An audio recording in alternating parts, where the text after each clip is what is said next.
تاریخ اسلام کے طالب علم جانتے ہیں کہ دین میں خلافت کی اہمیت کیا ہے اور یہ خلفائے راشدہ کے عہد زیرین کے بعد کن کن گھاٹیوں سے گزر کر بالآخر 1922 میں ختم ہو کر اہل اسلام کے دل پر وہ گھاؤ لگا گئی جس کے زخموں سے آج بھی خون رس رہا ہے۔ اگرچہ یہ حقیقت اپنی جگہ ایک وجود رکھتی ہے کہ جناب امام حسن رضی اللہ تعالی عنہ کے بعد تاریخ اسلام میں ملوکیت کا عمل دخل شروع ہو گیا تھا، لیکن اس کے باوجود ایک زمانے تک مسلمان حکمران خود کو خلیفہ ہی کہلاتے تھے، جس کی وجہ سے دنیا میں ہمارا ایک بھرم قائم رہا۔ مگر بدقسمتی سے یہ خستہ عمارت بھی ایک صدی قبل اس وقت زمین بوس ہو گئی جب ہندوستان کے کریا کریا میں یہ نعرہ گونج رہا تھا کہ بولیں اماں محمد علی سے، جان بیٹا خلافت پر دے دو۔ ناظرین، آپ دیکھ رہے ہیں اسپریڈ دی اسلام، جس نے آج کی اس زیر نظر ویڈیو کے لیے تاریخ میں سب سے طویل عمر رکھنے والی خلافت عثمانیوں کو اپنا موضوع سخن بنایا ہے، جس میں اس عہد کے سرسری جائزے کے ساتھ ساتھ اس معاہدے کا بھی خاص طور پر تذکرہ کیا جائے گا جو کہ اس کے خاتمے کے وقت اتحادی قوتوں اور اس کے شکست خوردہ حکمران کے درمیان طے ہوا تھا، جس کی عمر 100 سال مقرر کی گئی تھی۔ اور ہم جانتے ہیں کہ یہ مدت آئندہ سالوں میں ختم ہو جانے والی ہے، جس کے بعد نہ صرف عالم اسلام بلکہ پوری دنیا میں ایک بہت بڑی تبدیلی کے مواقع موجود ہیں۔ لیکن اصل موضوع کی جانب بڑھنے سے قبل ہمارے اس قافلہ تحقیق و جستجو میں نئے شامل ہونے والے ساتھیوں سے درخواست ہے کہ وہ پہلے چینل کو سبسکرائب کر کے ساتھ موجود گھنٹی کی علامت کو بھی دبا دیں تاکہ اسی نوع کی ہماری دیگر ویڈیوز بھی ایک خودکار نظام کے ذریعے آپ تک پہنچتی رہیں۔ معزز ناظرین، بنو امیہ کی حکومت کے خاتمے کے بعد 132 ہجری میں خلافت بنو عباس کا قیام عمل میں آیا، جو کہ قریب 5 صدیوں تک قائم رہی، اور اس زمانے میں بغداد نہ صرف علم و حکمت کا گھر تصور ہوتا تھا بلکہ اس کا شمار دنیا کی طاقتور ترین حکومتوں میں بھی ہوتا تھا، جس کو ہارون الرشید اور مامون الرشید جیسے خلفاء نے قوت و حشمت کی بلندیوں تک پہنچا دیا تھا۔ لیکن فطرت کے اس اصول یعنی ہر کمال را زوال کے تناظر میں جب 8ویں خلیفہ معتصم باللہ کے بعد عباسیوں نے محض حوث اقتدار کو اپنا مطمع نظر بنا لیا تو ہلاکو خاں کے ہاتھوں اس کا بھی خاتمہ ہو گیا، اور یہ تاریخ اسلام کا وہ خونی باب ہے جس کو رقم کرنے کے لیے شیر کا کلیجہ درکار ہے۔ لیکن چونکہ آج کا ہمارا موضوع خلافت عثمانیہ ہے جس نے اسی راگ سے جنم لیا، سو ہم اسی تک محدود رہتے ہوئے ابھی اس سے صرف نظر کریں گے۔ ناظرین محترم، عین ان لمحات میں جب بلا لحاظ عمر و جنس مسلمانوں کا خون بغداد کی گلیوں کو سیراب کر رہا تھا اور تاتاریوں نے صرف مسلمانوں پر زندگی حرام کر دی تھی کہ ایک دیندار گھرانے میں ایک بچے نے آنکھ کھولی اور اس کے والدین نے نومولود کا نام عثمان رکھا، جس سے ان نامہربان موسموں میں ہر ممکن حد تک اچھی تربیت کی گئی، اور جب وہ جوانی کی حدود میں پہنچا تو اس نے اپنا روحانی تعلق ایک درویش خدا مست سے قائم کر لیا، اور پھر ایک دن اس نے خواب دیکھا کہ اس کے مرشد کے سینے سے ایک چاند نکل کر اس پر سایہ فگن ہو گیا ہے۔ ساتھ ہی اس نے دیکھا کہ اس کے قدموں سے ایک درخت نے جنم لیا جو دیکھتے ہی دیکھتے نہ صرف جوان ہو گیا بلکہ اس کی شاخوں نے دنیا کے ایک بہت بڑے حصے کو بھی اپنی لپیٹ میں لے لیا ہے، اور اسی کی کوکھ سے اس نے 4 دریاؤں اور 4 پہاڑوں کو بھی نکلتے دیکھا۔ خواب سے بیداری کے بعد جب عثمان نے یہ خواب اپنے پیر و مرشد کے سامنے بیان کیا تو انہوں نے کہا، مبارک ہو، اللہ نے تمہیں اور تمہاری اولاد کو اپنے دین کے لیے چن لیا ہے۔ ناظرین گرامی، یہ 1299 کا سال تھا جب فطرت نے عثمان کو دولت عثمانیہ قائم کرنے کی قوت بخشی۔ یہ نوزائندہ اسلامی مملکت اس بازنطینی حکومت کے پڑوس میں قائم ہوئی جس کو آج ہم اہل روم کی حکومت سے موسوم کرتے ہیں۔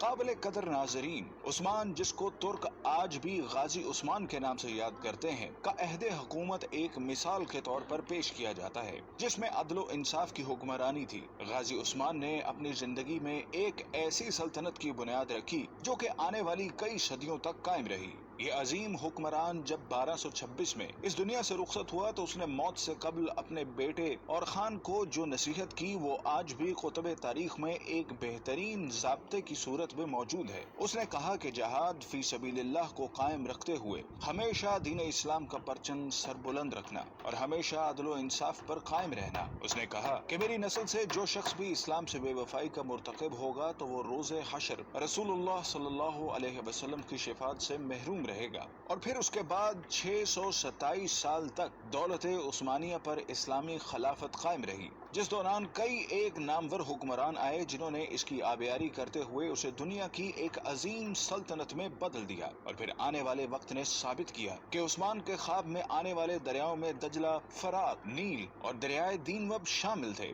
جبکہ پہاڑوں میں کوہ طور، کوہ بلقان، کوہ کاف اور کوہ اطلس تھے، جو کہ بعد ازاں اس کی قلم رو کا حصہ بنے۔ ناظرین گرامی، جیسا کہ ہم نے عرض کیا کہ 1922 میں اس وقت خلافت عثمانیہ کو ایک بین الاقوامی معاہدے کی روح سے ختم کر دیا گیا، جس کے بعد اسلامی حکومتی مرکز کی چھتری سے نکل کر علیحدہ علیحدہ تشخص کی حامل ہو گئیں۔ لیکن ہم میں سے بہت کم لوگ ایسے ہیں جو اس معاہدے کے بارے میں آگاہ ہوں، جن کی تفصیلات ہم آپ کے سامنے رکھ رہے ہیں، جن کو جاننے کے بعد ہمیں امید ہے کہ آپ دنیا کے موجودہ حالات اور اس میں عالم اسلام کے حالت زار کے بارے میں بہتر تجزیہ کر سکیں گے۔ جب پہلی جنگ عظیم کے بعد ترکوں کو شکست فاش کا سامنا کرنا پڑا تو اس کے بعد اتحادی ممالک، جن میں برطانیہ اور فرانس جیسی قوتیں شامل تھیں، نے ترک سلطان سے معاہدے میں یہ شرطیں منوائیں جن کے مطابق سلطان کی تمام ذاتی املاک کو ضبط کر لیا گیا۔ خلافت عثمانیہ، جو کہ 3 بر اعظموں پر پھیلی تھی، کو توڑ دیا گیا، اور آپ اس کی وسعت کا اندازہ لگانا چاہیں تو حیران رہ جائیں گے کہ اس کو توڑنے کے بعد دنیا میں 40 آزاد ممالک وجود میں آئے، جن میں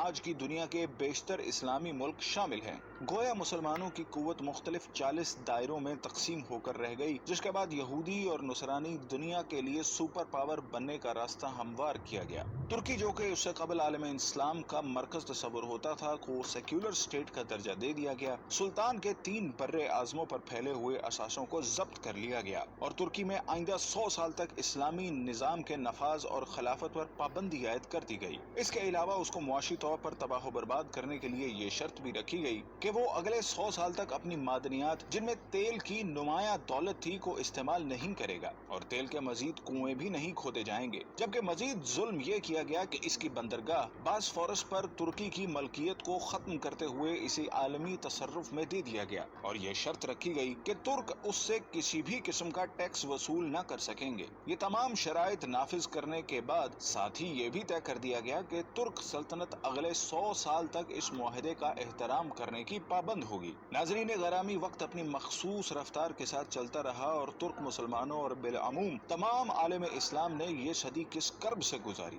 اگر اس داستان خون رنگ کو لکھنے کی جسارت کی جائے تو ظاہر ہے ایک پوری کتاب کی ضرورت پڑے گی، لیکن یہ عہد پرآشوب اپنی تمام تر حشر سامانیوں کے ساتھ اب اپنی آخری سانسیں لے رہا ہے، اور اب مزید کچھ سال بعد ترکی اس معاہدے سے آزاد ہونے والا ہے جس نے 100 سال تک اس کی آزادی کو اس سے چھینے رکھا۔ لیکن جو وقت قریب آ رہا ہے تو اسلام مخالف قوتوں کی راتوں کی نیند میں خلل آنے لگا ہے کہ اس معاہدے کے بعد دنیا میں ایک بار پھر نئے دور کا آغاز ہونے والا ہے، جس کی طاقتور شہادتیں ترکی کی موجودہ قیادت، جو کہ مرد حر طیب اردغان کا قول و عمل دے رہا ہے۔ ہر چند کے گزشتہ ایک صدی میں ترکی کو اسلام سے دور رکھنے کی ہر ممکنہ کوشش کی گئی، لیکن اس کے باوجود حالات گواہی دے رہے ہیں کہ وہ چنگاری جس کو اغیار نے اپنی مکاری سے دبانے کی سرتوڑ کوششیں کی، وہ ایک بار پھر شعلہ بننے کے لیے بےتاب ہے۔ بلکہ اگر طیب اردغان کے طرز عمل پر ذرا سا بھی غور کریں تو یہ بات کھل کر سامنے آتی ہے کہ برما کا معاملہ ہو یا کشمیر کا مسئلہ،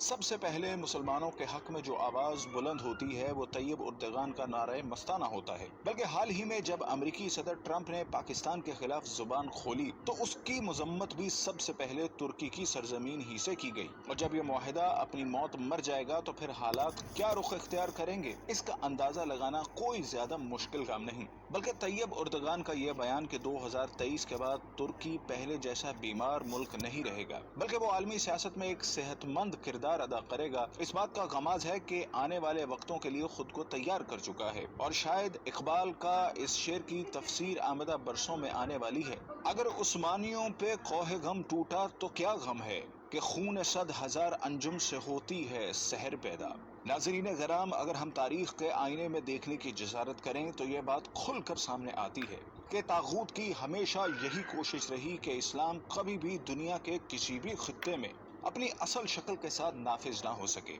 اور اگر ماضی میں بھی کبھی ایسی کوشش کی بھی گئی تو اس کی مخالفت میں تمام ابلیسی قوتیں متحد ہو گئیں، جس کی تازہ ترین مثال ملا عمر کے افغانستان میں اسلام کے نفاذ کی کوشش تھی، جو طاغوت کے لیے ایک ڈراؤنا خواب تھا، جس کے مقابلے میں ہم نے دیکھا کہ دنیا کی تمام قوتیں اس پسماندہ ترین ملک کے خلاف صف آرا ہو گئیں، اور نہ ہی وہ طاقتیں جن کے بارے میں اللہ رب العزت کا ارشاد ہے کہ یہ کبھی تمہاری دوست نہیں ہو سکتی، بلکہ یہ آپس میں ہی ایک دوسرے کی دوست ہیں۔ یہ گوارا کرتی ہے کہ ملت اسلامیہ کبھی ایک مرکز تلے جمع ہو سکے، اور یہی وجہ ہے کہ انہوں نے اسلام کی خلافت کو ختم کر کے اپنے تئیں ایک بہت بڑا مورکہ سر کر لیا تھا، اور اس خوش فہمی میں مبتلا تھیں کہ شاید ایک صدی کی گرد تلے دبے یہ ترک مسلمان دوبارہ اپنی فطرت کی طرف مراجعت اختیار نہیں کر سکیں گے، لیکن وقت کے تیور بتا رہے ہیں کہ اب ان کا یہ خواب پورا نہیں ہو سکے گا، اور ایک دفعہ پھر دنیا میں خلافت کی بنیاد رکھی جائے گی، کیونکہ حضور صلی اللہ علیہ وسلم کی حدیث کے مطابق قیامت سے قبل خلافت قائم ہو کر رہے گی۔ قال رسول اللہ صلی اللہ علیہ وسلم تکون النبوۃ فیکم ما شاء اللہ ان تکون،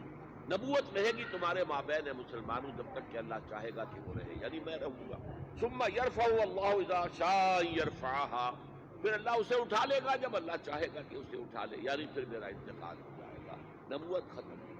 اب تمہارے مابین نبوت کی برکات و سعادتیں نہیں رہیں۔ ثم تکون خلافۃ علی منہاج النبوہ، پھر اس کے بعد ایک دور ہوگا خلافت کا جو بالکل نبوت کے طریق پر ہوگی، نبوت کے نقش قدم پر ہوگی، جو نظام میں نے قائم کیا جوں کا توں، بغیر کسی بال کے فرق کے وہ قائم رہے گا۔ فتکون ما شاء اللہ تکون، پھر وہ بھی رہے گا جب تک کہ اللہ چاہے گا کہ رہے۔ ثم یرفع اللہ اذا شاء یرفعها، پھر اللہ اسے بھی اٹھا لے گا جب چاہے گا کہ اٹھا لے گا۔ ثم تکون ملکا عاضا، عض یعض کہتے ہیں دانتوں سے کاٹنے کو۔ پھر اس کے بعد ایک دور آئے گا جو کاٹ کھانے والی ملوکیت کا دور، یہ جیسا کہ میں عرض کر چکا ہوں، یہ ملوکیت جو مسلمانوں کی، اور ان میں جو مظالم ہوئے ہیں، اچھے لوگ بھی آئے ہیں، یقیناً آئے ہیں، آخر 12 خلفاء کی تعداد ان میں سے پوری ہوئی۔ ثم تکون ملکا عاضا، پھر کاٹ کھانے والی ملوکیت آئے گی۔ فتکون ما شاء اللہ ان تکون، تو وہ بھی رہے گی جب تک اللہ چاہے گا۔ ثم یرفع اللہ اذا شاء یرفعها، پھر اللہ اٹھا لے گا اسے بھی جب چاہے گا۔ ثم تکون ملکا جبریا، پھر ایک مجبوری والی ملوکیت آئے گی، غلامی والی، جس کو ہم ویسٹرن کولونیلزم کہتے ہیں، یورپین کولونیلزم۔ کہیں انگریز ملکہ وکٹوریہ کے ہم غلام ہو گئے، کہیں جو ہے ہسپانوی آ گئے، کہیں پر اطالوی آ گئے، کہیں پر فرانسیسی آ گئے، کہیں پر ولندیزی آ گئے، کہیں پر پرتگیزی آ گئے، اس طرح سے پورا عالم اسلام گرفت میں آ گیا۔ ثم تکون ملکا جبریا فتکون ما شاء اللہ ان تکون، تو وہ بھی رہے گا جب تک کہ اللہ چاہے گا۔ ثم یرفع اللہ اذا شاء یرفع، پھر اللہ اسے بھی اٹھا لے گا جب چاہے گا کہ اٹھا لے گا۔ ثم تکون خلافۃ علی منہاج النبوہ، پھر آئے گا ایک دور خلافت علی منہاج النبوہ۔ ثم سکت النبی صلی اللہ علیہ وسلم، اس کے بعد خاموش ہو گئے۔ تاریخ انسانی کا یہ آخری دور۔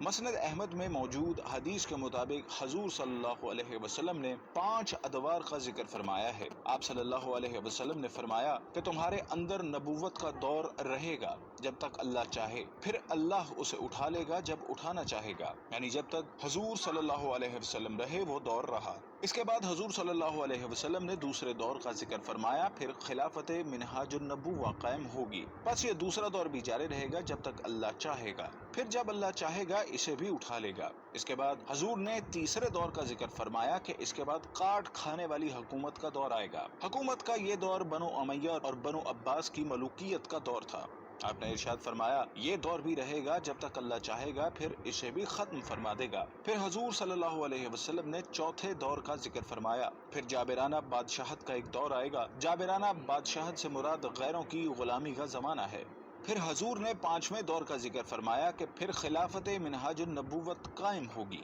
یعنی پھر پہلے ہی کی طرح خلافت کا دور آئے گا جو نبوت کے نقشے پر ہی قائم ہوگا۔ ہمارا ایمان ہے کہ وہ دور لازماً آئے گا جس کی خبر حضور نے دے دی ہے کہ آپ صلی اللہ علیہ وسلم سچے ہیں اور آپ کی خبر کبھی غلط نہیں ہو سکتی۔ ناظرین کرام، خلافت عثمانیہ کی سرزمین پر طیب اردغان جیسی شخصیت کی موجودگی اس بات کی دلالت کر رہی ہے کہ شاید آنے والا وقت ایک دفعہ پھر اس امت کو ایک جھنڈے تلے جمع کرنے کے لیے اپنی چال چل چکا ہے۔ ہماری دعا ہے کہ خدا وہ وقت جلدی